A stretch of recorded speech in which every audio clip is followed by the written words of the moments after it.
Yeah. I once took my family to the beach and over the course of 3 nights read The Death of Ivan Ilyich by Tolstoy to them and made them How'd that reflect go? on the beauty of death. I think they liked it. Did they? It was weird. My kids are weird.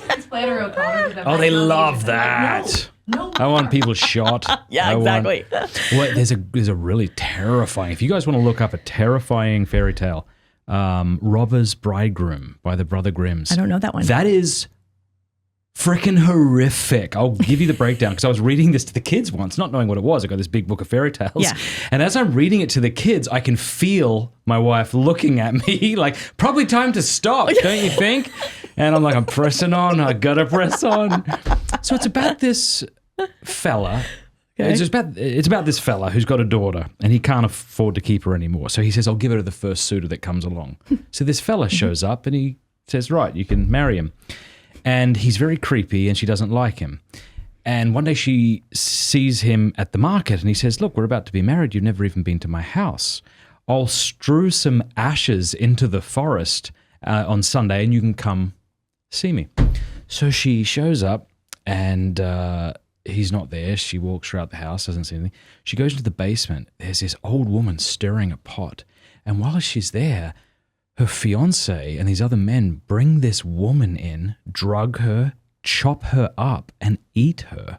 That's what the woman's doing in the pot. He's reading to my kid. And in the end, she goes through with the marriage. She's terrified. The woman leads her out. She's prisoner.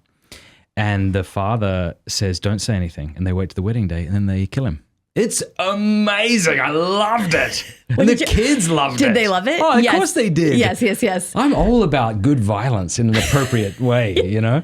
What's interesting, especially Cameron's with like, we should stop. Like, it's the classics, damn it. We're going to read it. It's like, maybe still stop, yeah.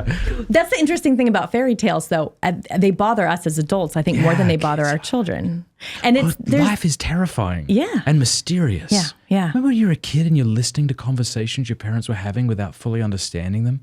Or they were chatting with, their brother or sister, your aunt and uncle. And the world of adults is so mysterious and dark, and life can be dark. And so talking about a woman who builds a house out of candy to seduce children. It's a good story because witches actually exist. Well, and there are people who want to kill children. Yes. Everywhere. There are dragons. Yes. Yeah. Who is that, Chesterton or Lewis? Chesterton. Yeah, I forget the quote, but it was something to the effect of Thursday. You could look it up. It's a good quote. Yeah, it's a good quote about, we can. Something. Yeah. Speaking about not speaking grammatically correct. Some stuff he said it was about the dragons. Super smart. Yeah, you guys would love it. We could remember it.